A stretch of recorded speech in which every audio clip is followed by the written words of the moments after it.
नमस्कार दोस्तों, आज मैं आपको सुनाऊंगा क्या पति पत्नी को धोखा दे रही थी। अंजलि को बॉस के पास क्यों जाना पड़ा। अंजलि की मजबूरी की एक बहुत ही दर्द भरी कहानी। दीपक और अंजलि की अभी 2 साल पहले ही शादी हुई थी, लेकिन शादी के 2 साल बाद ही दीपक को एक बड़ी बीमारी के साथ ही उसे भूलने की बीमारी हो चुकी थी। ये बीमारी उसे अचानक ही हो गई थी और दीपक का सरकारी अस्पताल में इलाज चलने के बावजूद भी उसकी दवाइयों में बहुत ही ज्यादा पैसे खर्च होने लगे थे। तभी डॉक्टर ने अंजलि को ये राय दी कि आपको इनका इलाज अब प्राइवेट हॉस्पिटल में ही करवाना चाहिए, वरना इनकी याददाश्त बहुत ही जल्दी चली जाएगी और फिर इन्हें कुछ भी याद नहीं रहेगा।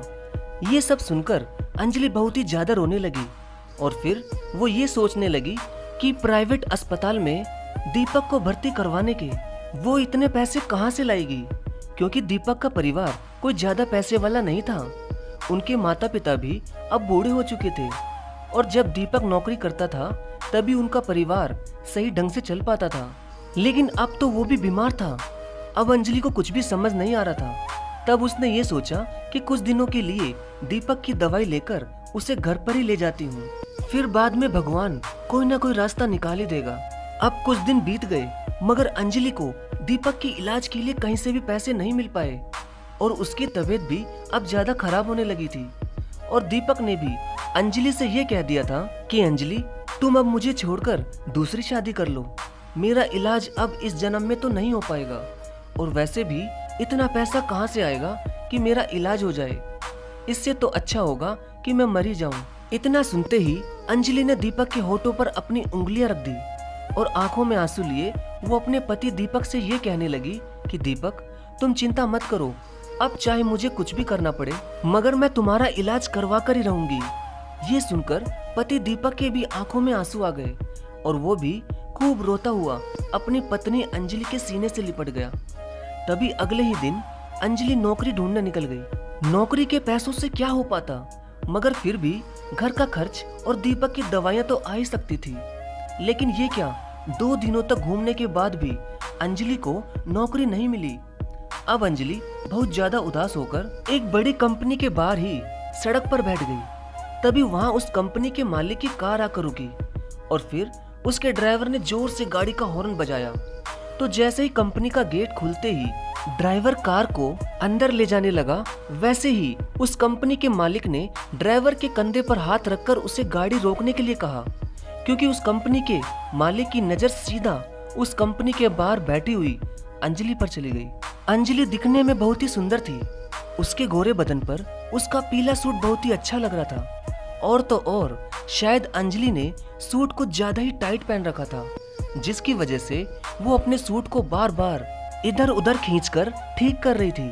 ये सब देखकर उस कंपनी के मालिक की नीयत उस खूबसूरत अंजलि पर गंदी हो चुकी थी। तभी वो मालिक अंदर जाकर उस लड़की अंजलि को कंपनी के अंदर बुलाता है। तो जैसे ही अंजलि उस बड़ी कंपनी के मालिक के रूम में आकर उनको नमस्ते कहती है, वैसे ही वो कंपनी का मालिक अंदर ही अंदर बहुत खुश हो जाता है और पूछता है कि क्या बात है, तुम कुछ परेशान सी होकर बाहर क्यों बैठी थी? अगर तुम कुछ परेशान हो तो प्लीज मुझे बता सकती हो। ये सुनते ही अंजलि की आंखों से आंसू आ जाते हैं और वो उन्हें अपने पति की बीमारी की सारी बात बता देती है और फिर वो ये भी कहती है कि सर, इस समय मुझे नौकरी की सख्त जरूरत है, मगर कोई मुझे नौकरी देकर राजी नहीं है, क्योंकि मुझे काम करने का कोई एक्सपीरियंस नहीं है। इसलिए ये सुनकर उस कंपनी के मालिक ने उसी समय अंजलि को अपनी सेक्रेटरी की नौकरी दे दी। तभी अंजलि ने उन्हें थैंक्स कहा और उनके आगे हाथ जोड़ने लगी। तभी उसके सर ने अंजलि का हाथ पकड़कर पूछा कि अरे, बातों ही बातों में मैं तुम्हारा नाम तो पूछना ही भूल गया। तो अंजलि ने उन्हें कहा कि सर, मेरा नाम अंजलि है। तो उसके सर ने कहा कि अंजलि, मेरा नाम प्रताप है और अब से तुम मुझे सर नहीं प्रताप कहकर बुला सकती हो। ये कहकर प्रताप ने अंजलि की कमर पर हाथ रखकर ये कहा कि अंजलि, अब तुम चिंता मत करो, मैं तुम्हारे पति को बिल्कुल ठीक करवा दूंगा और जितना भी पैसा खर्च होगा मैं तुम्हारे पति के इलाज में पैसों को पानी की तरह बहा दूंगा। बस तुम्हें मुझसे ये वादा करना होगा कि मेरे यहाँ से तुम कभी नौकरी नहीं छोड़ोगी और कभी कभी मेरे साथ कॉम्प्रोमाइज भी करोगी। इतना सुनते ही अंजलि ने प्रताप का हाथ हटाकर उसे एक जोरदार थप्पड़ मार दिया और अपनी आंखों में आंसू लिए उससे ये कहा कि तुम्हें शर्म नहीं आती, किसी की मजबूरी का फायदा उठाते हो, मुझे नहीं करना तुम्हारे साथ काम। ये कहकर वो वहाँ से रोती हुई अपने घर चली गई। और घर जाते ही अंजलि ने क्या देखा कि उसके पति की हालत बहुत ही ज्यादा खराब हो गई। तभी वो जल्दी से उसे एक प्राइवेट हॉस्पिटल में ले गई, लेकिन डॉक्टर ने अंजलि से ये कहा कि तुम जल्दी से 10 लाख रुपयों का इंतजाम करो, अब इनके दिमाग का एक बड़ा ऑपरेशन होगा, वरना अब इनकी याददाश्त के साथ इनकी जान भी जा सकती है। ये सुनकर अंजलि को चक्कर आने लग गए और अब वो रोती हुई ये सोचने लगी कि 10 लाख मैं कहाँ से लाऊंगी। तो डॉक्टर ने दोबारा पूछा कि बोलो मैडम, क्या करना है। तब अंजलि अपने आंसू पोंछती हुई ये कहती है कि डॉक्टर, आप ऑपरेशन की तैयारी कीजिए, मैं 2 घंटे में पैसे लाती हूँ। ये कहकर वो उस बड़ी कंपनी के मालिक प्रताप के पास दोबारा चली गई और सीधा उसके कैबिन में चली गई। प्रताप समझ गया था कि अंजलि मान चुकी है। तभी प्रताप सीधा उसे अपने पर्सनल रूम में ले गया और उसकी साड़ी खोलते हुए ये पूछने लगा कि क्या हुआ जाने मन, अभी तो तुम ये सब करने के लिए मना कर रही थी, अब क्या हुआ।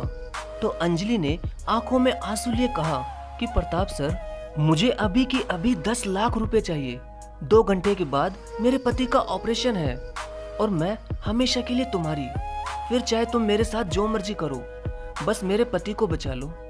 उनको बचाने का अब और कोई रास्ता नहीं है मेरे पास, शायद उस ईश्वर की भी यही मर्जी होगी, तभी तो उन्होंने तुम जैसे लोगों को इतना पैसा दिया है ताकि तुम जैसे लोग हम जैसी मजबूर लड़कियों का इस्तेमाल कर सके। अगर इतना पैसा वो ईश्वर हमें देता तो आज मुझे तुम्हारे पास नहीं आना पड़ता। तभी प्रताप अंजलि से उस हॉस्पिटल का नाम पूछता है जिसमें अंजलि का पति एडमिट था और उसी समय प्रताप ने उस हॉस्पिटल के डॉक्टर को फोन करके ये कहा कि जल्दी से जल्दी अंजलि के पति का ऑपरेशन कर दिया जाए। ये कहकर प्रताप ने अपने एक आदमी को फोन करके उस हॉस्पिटल में 10 लाख रुपए लेकर भेज दिए। इसके बाद अंजलि खूब ज्यादा रोती हुई जल्दी जल्दी अपने कपड़े खोलने लगी और अपने सारे कपड़े खोलने के बाद वो प्रताप के सामने खड़ी हो गई। प्रताप ने जब उसे बिना कपड़ों के देखा तो उसके होश उड़ गए। उसने इतनी सुंदर लड़की अपने जीवन में कभी नहीं देखी थी और कुछ ही देर में वो एक जंगली भेड़िए की तरह अंजलि के साथ वो सब करने लगा जिस पर सिर्फ अंजलि के पति का ही हक था। लेकिन अंजलि भी क्या करती, पति के मरने से तो अच्छा था कि वो अपने आप को बेचकर उसने अपने पति को बचा लिया। अब 1 हफ्ते में ही अंजलि का पति दीपक बिल्कुल ठीक हो गया, लेकिन जब उसे ये पता लगा कि उसके इलाज में 10 लाख रुपए खर्च हुए तो उसने अंजलि का हाथ अपने सिर पर रखकर पूछा कि अंजलि, सच सच बताना कि तुम इतना पैसा कहाँ से लाई। तभी अंजलि घबरा गई और उसने अपनी आंखों में आंसू लिए दूसरी तरफ मुंह फेर लिया और बात को पलटते हुए कहने लगी कि दीपक, जल्दी घर चलो, डॉक्टर ने तुम्हें छुट्टी दे दी। ये देखकर दीपक को थोड़ा शक हो गया और उसने दोबारा कहा कि तुम्हें मेरी कसम है अंजलि, तुम सच सच बताओ कि तुम ये 10 लाख रुपए कहाँ से लाई थी। तब अंजलि ने हार कर अपने पति दीपक को उसके बॉस प्रताप की सारी बात बता दी और फिर ये भी कहा कि दीपक, तुम्हें बचाने का मेरे पास और कोई भी रास्ता नहीं था। इतना सुनते ही उसके पति दीपक ने उसे एक जोरदार थप्पड़ मार दिया और गुस्से ही गुस्से में दीपक ने अंजलि से ये कहा कि अंजलि, तुमने तो मुझे जीते जी ही मार दिया, मुझे बचाने का तुम्हारा ये एक गलत रास्ता था, अब तुम्हें मेरे साथ रहने का कोई अधिकार नहीं, निकल जाओ मेरी जिंदगी से। ये सुनते ही अंजलि न जाने बिना बोले कहाँ चली गई। उस दिन के बाद से वो दीपक को कभी नहीं मिली। जब दीपक का गुस्सा ठंडा हुआ तब उसने अंजलि को कहाँ कहाँ नहीं ढूंढा। वो रोज उसके लिए रोता रहा, लेकिन अंजलि ना जाने जिंदा भी थी या मर गई, मगर आज तक भी वो दीपक को नहीं मिल पाई। दोस्तों, अंजलि ने अपनी इज्जत दांव पर लगाकर अपने पति को एक नया जीवन दिया, मगर दीपक ने बिना सोचे समझे ही अंजलि को अपनी जिंदगी और घर से निकाल दिया। आखिर अंजलि ने सही किया था या गलत, और उसके पति दीपक ने सही किया या गलत, ये आप लोग ही तय करेंगे। तो प्लीज दोस्तों, मुझे आपके कमेंट का इंतजार रहेगा। धन्यवाद।